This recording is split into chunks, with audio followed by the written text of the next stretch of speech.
Hello students, welcome to my channel Science Analytica. अगर आपने मेरा चैनल अब तक सब्सक्राइब नहीं किया है तो please do subscribe my channel so that जो आगे आने वाली फर्दर वीडियोस और टॉपिक्स हैं वो आप बिना किसी इंटरप्शन के देख सकें। So now we are going to start a new topic in the segment of gravitation. We were doing gravitational force के बारे में हम लोग पढ़ रहे थे, जिसमें मैंने ग्रेविटेशनल फोर्स पढ़ी, acceleration due to gravity, factors upon which this acceleration due to gravity depends. अब नेक्स्ट जो आता है हमारा ग्रेविटेशनल का कॉन्सेप्ट, तो हमारा वैसे पूरा हो चुका है। अब ये सैटेलाइट जो टॉपिक है, इसे हम क्या कह सकते हैं कि एक एप्लीकेशन है ग्रेविटेशनल फोर्स की। क्योंकि सैटेलाइट क्या होती है, एक कंपैरेटिवली स्मॉल बॉडी होती है जो अपने से कंपैरेटिवली बहुत बड़ी बॉडी के अराउंड क्या करती है, रिवॉल्व करती है। ठीक, तो वो जो रिवॉल्व करती है एक आप कह सकते हैं सर्कुलर या इलिप्टिकल ऑर्बिट के अंदर, तो उसके लिए उसे क्या चाहिए होता है, सेंट्रीपिटल फोर्स चाहिए होता है। आपको पता है कोई भी चीज़ अगर सर्कल में मूव कर रही है तो उसे क्या सपोर्ट करता है, सेंट्रीपिटल फोर्स की ज़रूरत पड़ती है उसको। ठीक है, तो और वो जो सेंट्रीपिटल फोर्स है इस सिचुएशन के अंदर किसके द्वारा प्रोवाइड किया जा रहा है, it is because of the gravitational force between the या gravitation attract between the planet and that of the satellite. तो उसी की हम एप्लीकेशन, इसीलिए आप इसको किसकी एप्लीकेशन कह सकते हैं, ग्रेविटेशन की ही एप्लीकेशन कह सकते हैं। So first of all, a satellite is a body which is revolving continuously in an orbit around a comparatively much larger body. ठीक, जैसे अर्थ है, अर्थ के अबाउट कौन मूव रिवॉल्व करता है, आप मून करता है। ऑफकोर्स जो मून की डायमेंशंस है वो हम कहेंगे कंपैरेटिवली स्मॉलर है as that of the earth. अब तो कई जो सी हमारी आर्टिफिशियल सैटेलाइट्स भी आ गई हैं जो हम कम्युनिकेशन पर्पसेस के लिए, spying purpose, weather forecasting etcetera कई पर्पस के लिए हम लोग यूज़ करते हैं, जिसके बारे में हम अभी डिटेल में पढ़ेंगे। तो लेकिन जो जनरल डेफिनेशन होती है वो सैटेलाइट की वो ये होती है। उसके बाद अगर हमें सैटेलाइट को क्या करना है, ऑर्बिट कराना है, यानी रिवॉल्व करवाना है किसी प्लैनेट के अबाउट, तो हमें क्या चाहिए होती है, एक ऑर्बिटल मिनिमम स्पीड चाहिए होती है। इस स्पीड के अंदर ही हम क्या कर सकते हैं, उसे मतलब कि किसी भी प्लैनेट के अबाउट रिवॉल्व करा सकते हैं। सो ऑर्बिटल स्पीड क्या होती है, it is the minimum speed required to put a satellite into its orbit around the earth. This is called orbital speed of the satellite. तो यहाँ the value of orbital speed is different for different orbits around the earth and is independent of the mass of the satellite. ठीक, अब depend करता है आपने किस orbit, इस orbit में आप मूव करा रहे हैं, इस ऑर्बिट में मूव करा रहे हैं सैटेलाइट को, इसमें करा रहे हैं, तो उसके ऊपर जो आपकी ऑर्बिटल स्पीड है depend upon the orbit in which you are revolving the satellite, उसके ऊपर डिपेंड करता है कि उसकी स्पीड क्या होगी। ठीक, मान लीजिए अर्थ है आपका, जिसका रेडियस आर है, मास एम और ओ उसका क्या है, सेंटर है। उससे आपने क्या किया, आर डिस्टेंस अपार्ट आपने क्या ली, आपकी जो सैटेलाइट है वो मूव कर रही है किसके अबाउट, अर्थ के अबाउट मूव कर रही है। और ये जो आर डिस्टेंस है वो किसके बराबर है, basically it is equals to R plus H, that is capital R is the radius of the earth and H is the height above which your satellite is revolving around the earth. यहाँ भी ये सभी dimensions दिए गए, और जो small M मैंने यहाँ लिया है वो क्या लिया, मास ऑफ द सैटेलाइट लेकर के चले हैं हम। और जो एच है आपकी small h, it is actually the height of the satellite above the earth surface. ठीक, and small r is the radius of the orbit of the satellite, that is r plus capital R plus h. अब हमें पता है कि हमें किसकी ज़रूरत पड़ती है, सेंट्रीपिटल फोर्स की ज़रूरत पड़ती है to keep the satellite in its orbit, क्योंकि सेंट्रीपिटल फोर्स ये जो हमें क्या करता है, किसी भी ऑब्जेक्ट को सर्कल में मूव कराता है। ठीक, तो उसकी जो वैल्यू आपके पास आएगी वो कितनी आएगी, M V square upon. Next ये हमारा सेंट्रीपिटल फोर्स है। उसके बाद according to Newton's law of gravitation, gravitational pull acting on the satellite, satellite और आपका ये अर्थ है और ये सैटेलाइट है जो ऑर्बिट के अंदर मूव कर रहा है, तो इनके बीच में जो ग्रेविटेशनल फोर्स ऑफ अट्रैक्शन या ग्रेविटेशनल पुल काम कर रहा है उसका मैग्नीट्यूड कितना होगा, that is capital G M. M is the mass of the earth and small M is the mass of the satellite and upon small R square is the distance between the earth and the satellite which is equals to R, आपको पता है किसके बराबर है, capital R plus H. ठीक, तो equilibrium में हम जानते हैं कि जो हमारा ये ग्रेविटेशनल फोर्स या ग्रेविटेशनल पुल है ये क्या कर रहा है, हमें नेसेसरी सेंट्रीपिटल फोर्स प्रोवाइड कर रहा है। तो इन दोनों को अगर मैं इक्वेट करती हूँ तो मेरे पास ये वेलोसिटी का एक्सप्रेशन आएगा, this is called orbital velocity which is equals to under the root capital G M upon R. ठीक, तो अगर यहाँ देखें, यहाँ भी ये बात आपको क्लियर होगी कि यहाँ जो वेलोसिटी है वो आपकी सैटेलाइट की डायमेंशन पे डिपेंड नहीं करती है, किस पे डिपेंड करती है, मास ऑफ द अर्थ पे डिपेंड करती है, या कह सकते हैं मास ऑफ द प्लेनेट पे डिपेंड करेगी या आपका स्मॉल आर पे डिपेंड करेगी, which R is the distance between the earth and the satellite. ठीक, नेक्स्ट क्या है कि अगर मैं जी को क्या मानती हूँ, इसी को एक्सप्रेशन को हम थोड़ा मॉडिफाई अगर करें, small G is the acceleration due to gravity on the surface of the earth, और इस जी और कैपिटल जी के बीच में जो रिलेशन है वो आपको पता ही है, that is G M upon R square. G M की जगह मैं क्या लिख सकती हूँ, जी आर स्क्वायर। अगर मैं इसी इक्वेशन को मेरी प्रीवियस इक्वेशन के अंदर पुट करूँ तो जी एम की जगह मैं क्या लिख सकती हूँ, G R square upon small r, और स्मॉल आर मुझे पता है किसके बराबर होता है, आर प्लस एच। ये सभी जो डायमेंशंस आप एक बार जाकर के फिगर में एक बार आप वो कर लेना, देख लेना साथ साथ आप, ताकि स्टडी करने में आपको इजी हो। तो यहाँ मैं अगर ये एक्सप्रेशन रखती हूँ, मेरे पास जो फाइनली वेलोसिटी का एक और एक्सप्रेशन निकल करके आता है मॉडिफाइड वे में, वो क्या आएगा, capital R under the root small G upon R plus H. तो इस इक्वेशन से या 3 और 5 इक्वेशन से हमें ये बात क्लियर होगी कि जो v है it is independent of the mass of the satellite, जो मैंने आपको पहले ही बताई थी। It basically depend upon the radius of the orbit पे डिपेंड करता है कि जिस ऑर्बिट में ये रिवॉल्व कर रही है अराउंड द अर्थ या प्लैनेट, उस पर ये डिपेंड करेगा, decrease with the increase in the radius of the orbit and और हाइट ऑफ द सैटेलाइट। तो ये था आपकी ऑर्बिटल वेलोसिटी। अब हम बात करेंगे टाइम पीरियड की। तो time period T of a satellite is actually the time taken by the satellite to complete one revolution around the earth. कि एक सैटेलाइट को एक complete revolution around the earth करने में जितना वक्त लगता है उसे हम लोग क्या बोलते हैं, टाइम पीरियड। और टाइम पीरियड का फॉर्मूला क्या होता है, डिस्टेंस अपॉन वेलोसिटी। डिस्टेंस में हम लोग क्या लेंगे, distance that is taken to complete the one revolution. One complete revolution यानी वन कंप्लीट सर्कल के लिए जो आपका डिस्टेंस होगा वो क्या होगा, equal to the circumference of the circle that is 2 pi R. और जो वेलोसिटी है, किस वेलोसिटी से उसने कंप्लीट किया, वो था ऑर्बिटल वेलोसिटी आपकी, एज वी ऑलरेडी नो। और जो ऑर्बिटल वेलोसिटी के जो दो एक्सप्रेशंस हमने निकाले थे ये वाले, ये हम क्या करेंगे, इस वैल्यू के अंदर पुट करेंगे। ठीक, और हमारे पास क्या एक्सप्रेशन निकल करके आएगा, फाइनली मेरे पास आएगा 2 pi small r upon r into under the root r upon g. ठीक, ये v के एक्सप्रेशन है हमारे पास बेसिकली। तो उसके बाद हम लोग t को क्या कर सकते हैं, और सिंप्लीफाई करके अगर मैं लिखती हूँ तो स्मॉल r को मैं अंदर ले जाऊँगी, r स्क्वेयर हो जाएगा, ये ऑलरेडी एक r है तो ये टोटल क्या हो जाएगा, r क्यूब। तो ये जो मेरे पास एक्सप्रेशन निकल करके आएगा वो किसका है, एक्सप्रेशन है time period of the satellite, that is the time taken by the satellite to complete one complete revolution around the earth. ठीक, अगर मैं अर्थ को क्या मानती हूँ, अगर मैं अर्थ को हम कंप्लीट स्फीयर मान के चलते हैं जिसकी डेंसिटी रो है, उस केस में जो अर्थ का मास होगा वो कितना होगा, that is density into volume, ये होगा। और जी का जो एक्सप्रेशन है वो मेरे पास कुछ ये है। ठीक, तो जी के एक्सप्रेशन में मैं इस एम को पुट करूंगी तो मेरे पास जो स्मॉल जी का एक्सप्रेशन है वो कुछ इस फॉर्म में आ जाएगा। Now substitute this value of G in equation 1, और जो आपकी इक्वेशन 1 थी वो क्या थी, टाइम पीरियड के लिए हम लोग बात करेंगे, वो कुछ ये थी। इस इक्वेशन 1 के अंदर आपने जी की जगह पे जो नया एक्सप्रेशन आपने निकाला है वो पुट करना है।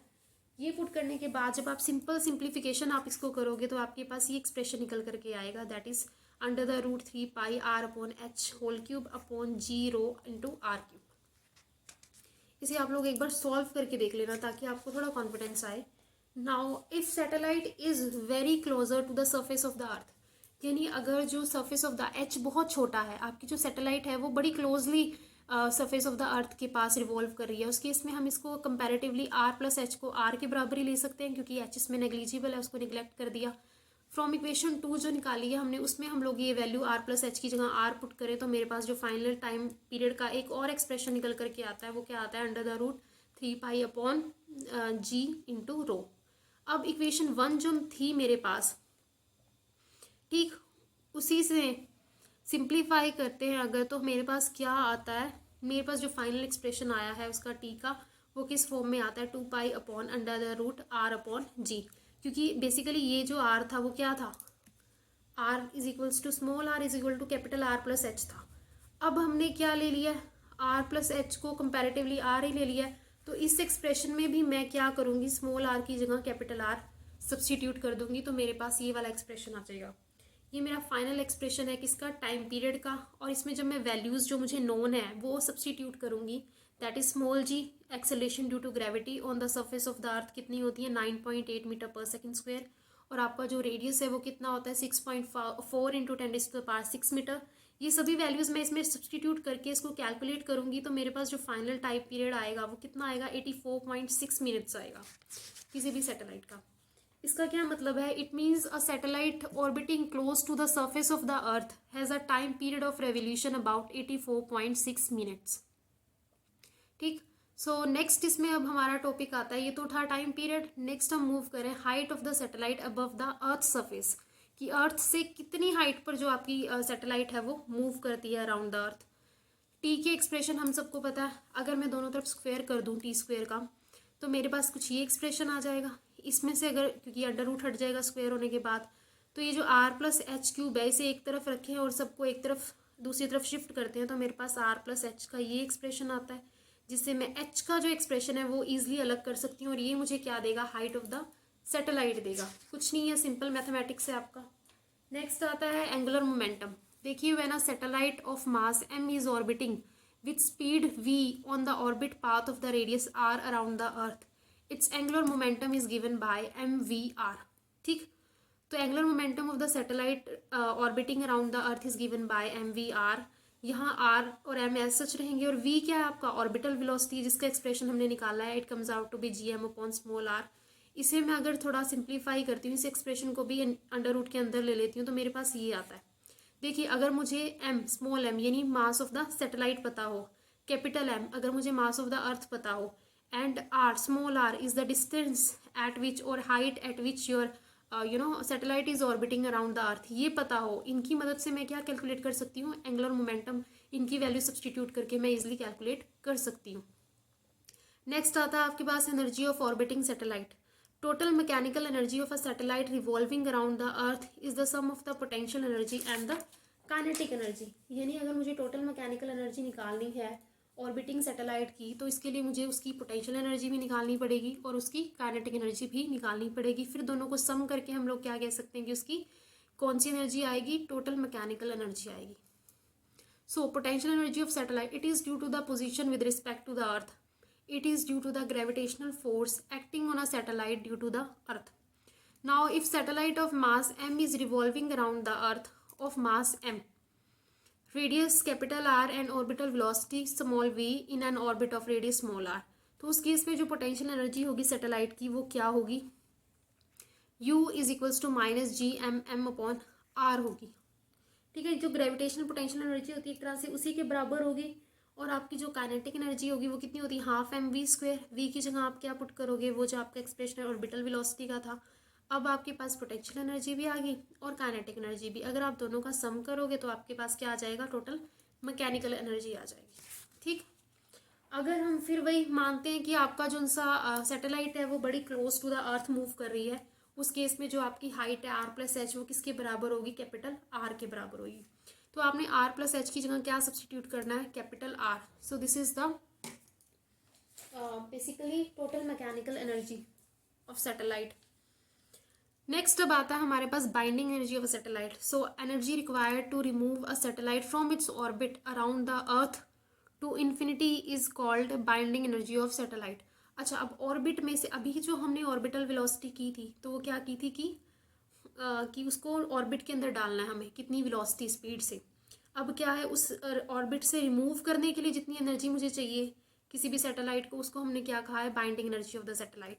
और जो binding energy of the satellite होती है it is equal to the negative value of the total mechanical energy of a satellite in a orbit. तो ये binding energy negative of the total energy होगी, यानी जो आपके पास एक्सप्रेशन आया था उसको आप नेगेटिव हटा देंगे तो जो वैल्यू मतलब नेगेटिव कर देंगे, क्योंकि ऑलरेडी एक नेगेटिव है, नेगेटिव नेगेटिव पॉजिटिव हो जाएंगे। तो नेक्स्ट जो आपके पास फाइनली एक्सप्रेशन आएगा वो क्या आएगा, plus G capital M M upon 2 into R plus H. So this is the binding energy of the satellite. तो ये तो आपके कुछ पैरामीटर्स थे हमने जो सैटेलाइट के लिए कैलकुलेट किए कि उसकी ऑर्बिटल वेलोसिटी कितनी होनी चाहिए, हाइट कितनी होनी चाहिए, टाइम पीरियड कितना हो, angular velocity, total energy, binding energy, ये तो चीज़ें हो गई। अब नेक्स्ट आता है कि हमारा जियो स्टेशनरी सैटेलाइट की हम लोग बात करते हैं। ये तो पैरामीटर्स हमने कर लिए। अब जो टाइप ऑफ सैटेलाइट्स की हम लोग बात करेंगे उसमें जो फर्स्ट होती हैं वो होती हैं geostationary satellites. A satellite which appears to be at a fix position at a definite height to an observer is known as geostationary satellite. यानी ये तो बड़ी वेग थोड़ी डेफिनेशन दी है कि जो हमें फिक्स लगती है, स्टेशनरी अपीयर होती है ना ऑब्जर्वर को, तो उसको हम लोग जियो स्टेशनरी सैटेलाइट बोलते हैं। इसे जियो सिंक्रोनस सैटेलाइट भी बोला जाता है। क्यों? क्योंकि इट्स एंगुलर मोमेंटम या angular speed is synchronised with the angular speed of the earth about its own axis. इसका मतलब क्या हुआ? इसका मतलब हुआ कि जो सी आपकी जियो स्टेशनरी सैटेलाइट्स होते हैं उनका एंगुलर मोमेंटम किसके बराबर होता है, या किसके बराबर होता है कि जो अर्थ की, क्योंकि अर्थ के पास दो मोशन होते हैं, एक तो वो रिवॉल्व करता है ठीक अराउंड द सन, और एक वो रोटेट करता है अबाउट हिज ओन एक्सिस ठीक। तो ये जो रोटेशन होती है कि जो angular momentum of the speed of the वो होती है उसकी सैटेलाइट की, वो किसके इक्वल होती है? जितनी जो सी उसकी अबाउट इट्स ओन रोटेट करनी, अबाउट इट ओन एक्सिस जो वो रोटेट करता है जितनी स्पीड से, उसके बराबर होती है। सिंक्रोनाइज होती हैं ये दोनों जो स्पीड्स होती हैं, इक्वल होती हैं, तो इसीलिए इसको जियो सिंक्रोनाइज सैटेलाइट भी बोला जाता है। और इसकी जो डायरेक्शन होती है वो भी सेम होती है। जिस डायरेक्शन में जो अर्थ है वो रोटेट करता है अबाउट इट ऑन एक्सिस, उसी जो स्पीड, उसी डायरेक्शन में जो उनकी सैटेलाइट है वो मूव करती हैं अराउंड द अर्थ। तो speed of geostationary satellite relative to earth क्या होगी? जीरो होगी, क्योंकि सेम ही उससे मूव कर रहे हैं। तो that is why it appears to be stationary. इसीलिए ये क्या होती है, हमें स्टेशनरी अपीयर होती है। ये कॉन्सेप्ट आई एम श्योर आपको क्लियर हो गया होगा कि जिस स्पीड से जो सा आपका अर्थ है वो रोटेट कर रहा है अबाउट इट ऑन एक्सिस, जिस डायरेक्शन में, वो भी उसी डायरेक्शन और उसी स्पीड से जो सी आपकी जियो स्टेशनरी सैटेलाइट्स हैं वो अर्थ के अबाउट क्या करती हैं? रिवॉल्व करती हैं। इसीलिए अगर आप इन दोनों की रिलेटिव स्पीड निकालोगे, यानी speed of the satellite comparison और comparing with the speed of the earth, वो आपको क्या लगेगी? जीरो लगेगी। यानी दोनों के दोनों आपको सेम स्पीड सेम डायरेक्शन में मूव करते दिखेंगे, या हम कह सकते हैं कि with respect to the earth वो आपको स्टेशनरी नजर आएगी। तो इसीलिए उसको जियो स्टेशनरी सैटेलाइट भी बोला जाता है। और ऐसी सैटेलाइट्स के लिए जो टाइम पीरियड होता है वो क्या होता है? 24 आवर्स, क्योंकि 24 आवर्स ही लगते हैं अर्थ को अपने एक्सिस के अबाउट रोटेट करने में। और इसे जो आपकी जियो स्टेशनरी सैटेलाइट है उसे भी एक वन कंप्लीट रेवोल्यूशन करने में कितना लगता है? 24 आवर्स ही लगते हैं। हैंस जो हमारा हाइट का एक्सप्रेशन था हमारे पास, अगर मैं उसमें जो नॉन पैरामीटर्स हैं उन्हें सब्सटीट्यूट करूं तो मेरे पास जो बेसिकली हाइट आती है वो कितनी आती है? 36,000 किलोमीटर, दैट इज 36,000 किलोमीटर। यानी ये अर्थ के सरफेस से कितनी हाइट पे वो कर रही होती है, रिवॉल्व कर रही होती है अर्थ के about 36,000 kilometre above the height of the earth ये होती है ठीक। सो नेक्स्ट, जियो स्टेशनरी सैटेलाइट यूज किस लिए होती है? पर्पज ऑफ कम्युनिकेशन के लिए यूज होती है ये। And Telstar was the first communication satellite launched by the US in 1962। अब क्या आती है एसेंशियल कंडीशन, क्या है जियो स्टेशनरी सैटेलाइट की? सबसे पहले कि जो सी जियो स्टेशनरी सैटेलाइट है वो क्या करती है? वो nearly 36,000 kilometre above the equator of the अर्थ पे मूव करती हैं। यानी आप कह सकते हैं कि जो सैटेलाइट है वो इक्वेटोरियल प्लेन में मूव करती है। और इसका जो टाइम पीरियड ऑफ रेवोल्यूशन होता है अराउंड द अर्थ वो किसका सेम होता है? It is as that of the earth about it on axis, that is 24 hours ठीक। ये जो मैंने पहले आपको बता दिया। Third one is it should revolve in an orbit concentric और coplanar with the equatorial plane. So the plane of the orbit of satellite is normal to the axis of rotation of the earth. And moreover, the angle between the equatorial plane and orbital plane of the geostationary satellite is zero। यानी equatorial plane में ही वो move कर रही है, इसीलिए तो इसका angle जो है ऑर्बिटल प्लेन का इक्वेटोरियल प्लेन के साथ वो कितना होता है? 0 डिग्री होता है। Its sense of rotation should be same as that of the earth about its own axis, that is from west to east, and its normal speed is orbital speed is nearly 3.1 kilometre पर second. यानी जिस direction में आपका वो rotate कर रहा है ना अर्थ अबाउट इट्स ओन एक्सिस, उसी डायरेक्शन में ये जो सी सैटेलाइट है वो अराउंड द सन क्या करेगी? रिवॉल्व करेगी विद द स्पीड 3.1 किलोमीटर पर सेकेंड। यहाँ इन्हें दिखाया गया है, ये आपका इक्वेटोरियल प्लेन होता है, इक्वेटर है। इसी इक्वेटोरियल प्लेन के अबाउट ये क्या कर रही है? जियो स्टेशनरी आपकी या जियो सिंक्रोनस आपकी जो सैटेलाइट है वो मूव करती है। इसीलिए इस ऑर्बिट को हम लोग क्या बोलते हैं? जियो सिंक्रोनस ऑर्बिट बोलते हैं। और ये जो आपका होता है पोलर लाइन होती है ये, और ये पोल होता है, तो इसके अबाउट जो सा रोटेट कर रही है वो क्या, कौन सा ऑर्बिट बोलेंगे इसको? Polar orbit. अब ये तो हमारी जियो सिंक्रोनस और जियो स्टेशनरी सैटेलाइट थी। जो सेकंड टाइप की हमारी सैटेलाइट आती है वो कौन सी आती है? Polar satellite. Polar satellites which revolve in polar orbit around the earth, उसको बोलेंगे polar satellites. And the altitude of polar satellite is about 500 to 800 kilometre above the earth surface. यानी ये close to the surface of the earth ही होती हैं, जैसे उतनी नहीं है दूर जैसे आपकी जियोसिंक्रोनस सैटेलाइट्स थी जो 36,000 किलोमीटर दूर थी, ये तो कंपैरेटिवली बहुत पास हैं अगर हम उससे कंपेयर करें तो। The time period of revolution of polar satellite is about 100 minutes होता है इनका टाइम पीरियड भी रेवोल्यूशन का। They are very low altitude satellites, of course पता लग ही रहा है। They go around the poles from north to south, pole move करती हैं। अगर हम एक कैमरा फिट कर दें किसी भी पोलर सैटेलाइट पे तो it can view only a strip of earth in one orbit, यानी एक ऑर्बिट जब वो कंप्लीट करेगी उसमें सिर्फ एक भाग ही दिखाएगी अर्थ का, तो जो adjacent strip of the earth है it will be viewed in the next orbit. इसी तरह स्ट्रिप करके ना वो एक जो कैमरा इस पे फिट किया होता है पोलर सैटेलाइट पे, वो एक पूरे दिन में क्या करता है, वो सभी जगह को स्कैन कर लेता है अर्थ की, और दिन में ट्वाइस स्कैन करता है, 2 बार एक ही जगह को स्कैन करता है। अच्छा ये चीज़ आपको ना ज़्यादा अच्छे से क्लियर होगी अगर मैं बात बताती हूँ। वो मूवी कौन सी थी, पोखरन रेंज के ऊपर जो न्यूक्लियर उसमें बनी हुई थी, जो ना ब्रह्म की, उसमें जो यूएस स्पाई कर रहा होता है इंडिया की, वो कहाँ टेस्टिंग कर रहे हैं न्यूक्लियर टेस्टिंग, तो उसमें ये पोलर सैटेलाइट ही होती है। और ये पोलर सैटेलाइट ही क्या कर रही होती है, इमेजिंग कर रही होती है कहाँ एक्टिविटी हो रही है, उसे ह्यूमन एक्टिविटीज़ को डिटेक्ट करती है, और दिन में 2 बार करती है ये। तो ये यहाँ भी यही कहा गया है कि अगर हम उस पर कैमरा फिट कर दें ना पोलर सैटेलाइट पे, तो क्या करेगी, एक जगह को 2 बार ट्रेस करेगी, दिन में 2 बार ट्रेस करेगी एक जगह को अर्थ की, स्ट्रिप बाय स्ट्रिप। ठीक, तो इसी तरह a single polar satellite can monitor 100% of the earth surface, every location on the earth lie with in the observation of polar satellite twice a day. अब यूज़ क्या होता है इसका, यूज़ फॉर रिमोट सेंसिंग के लिए use होते हैं, remote areas में सेंसिंग करनी है, इंफॉर्मेशन लेनी, जैसे image of the cloud, ozone layer, meteorology, survey of ground water, spying purpose के लिए भी यूज़ होती है, दूसरी कंट्रीज़ के ऊपर स्पाइंग करनी है। ठीक, तो ये तो थी आपकी जियो स्टेशनरी और पोलर सैटेलाइट के बारे में। अब एक और जो टर्म आती है इनसे रिलेटेड वो है एस्केप स्पीड। अब आप जानते हैं जब आप किसी भी चीज़ को ऊपर की तरफ फेंकते हैं, कोई भी बॉल है, कुछ भी चीज़ है, ये स्टोन है, तो वो क्या करता है, फाइनली वो नीचे आकर के गिरता है। क्यों गिरता है नीचे, ये भी आपको पता है कि जो अर्थ है उसे अपने ग्रेविटेशनल पुल से अपनी ओर अट्रैक्ट करता है, दैट इज़ वाई वो चीज़ दोबारा क्या करती है, नीचे आती है।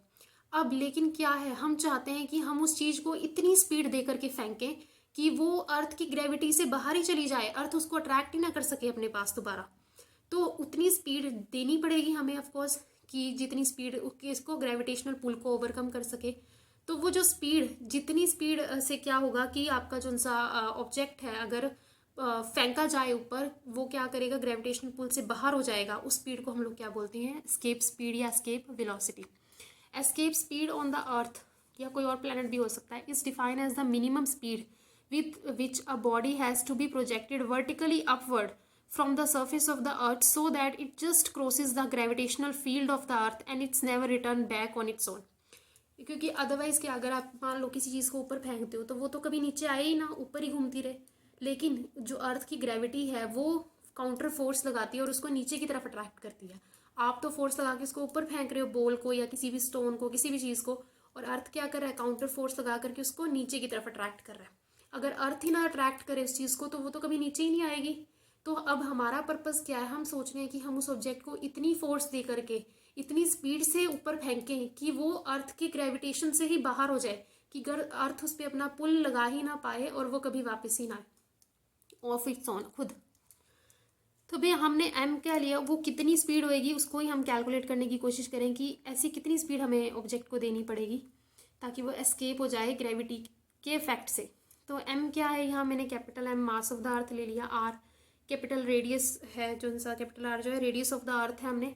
Late a body a mass M is to be projected from A on the surface of the earth. ठीक, ज्वाइन ओ ए को मैंने ज्वाइन किया। Take 2 points P and Q above A at distance x from the center and dx from P to Q, that is.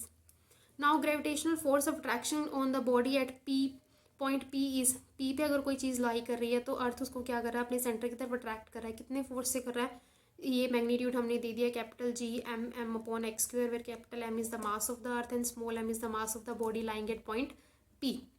ठीक, तो इस force से उसे attract करेगा।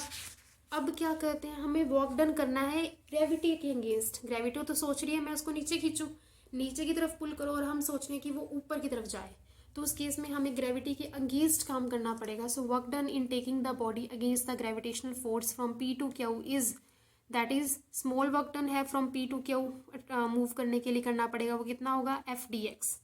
D X is the small displacement produce in moving a body from point P to Q. तो ये small work done F का हमें पता है मैग्नीट्यूड कितना होता है, ये पुट करके हमारे पास फाइनल एक्सप्रेशन ये आ जाएगा. तो अब मुझे क्या कैलकुलेट करना है, we have to calculate the total work done in taking the body against the gravitational attraction from the surface of the earth that is X equals to R to the region beyond the gravitational field of the earth that is X equals to infinity. तो अब work done, total work done कब कितना होगा कि हम इसको कहाँ लेकर के जा रहे हैं, इन्फिनिटी पे, जहाँ उसका जो ग्रेविटेशनल फील्ड है वो क्या हो जाए, ज़ीरो हो जाए.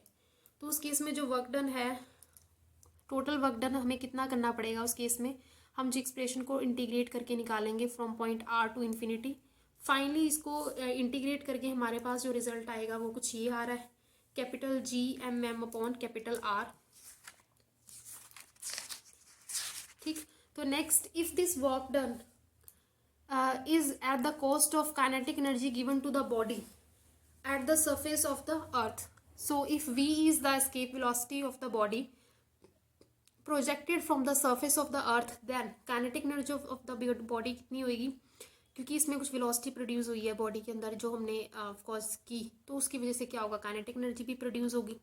तो काइनेटिक एनर्जी कितनी होगी, half M V E square. और ये काइनेटिक एनर्जी किसकी वजह से है, जितना वर्क डन हमने किया, ठीक है, बॉडी को ऊपर ले जाने के लिए, उसके अकाउंट में है, उतनी ही काइनेटिक एनर्जी उसमें प्रोड्यूस हुई है. तो दोनों को इक्वेट करके हम लोग क्या करेंगे, वेलोसिटी का एक्सप्रेशन अलग कर लेंगे, और ये जो वेलोसिटी हमारे पास आएगी वो क्या आएगी, काइनेटिक एस्केप वेलोसिटी आएगी, with which the body is to be projected so that it should go और escape beyond the gravitational pull of the earth. और उसका मैग्नीट्यूड कितना होगा, under the root 2gm upon r, where capital M is the mass and R is the radius of the earth. यहाँ भी हम लोग क्या कर रहे हैं, डायमेंशन ऑफ द प्लैनेट पे ही ये भी डिपेंड करती है. So we are stop here, stop this topic here. तो यहाँ जो हमारा टॉपिक है ये कंप्लीट हो चुका है, जितना भी पार्ट्स थे हमारे ग्रेविटेशन के. So now we are done with this topic. So hope you like the video and you understood the concept well. So if you like it, don't forget to press the like button and do share and subscribe my channel as well. Thank you so much.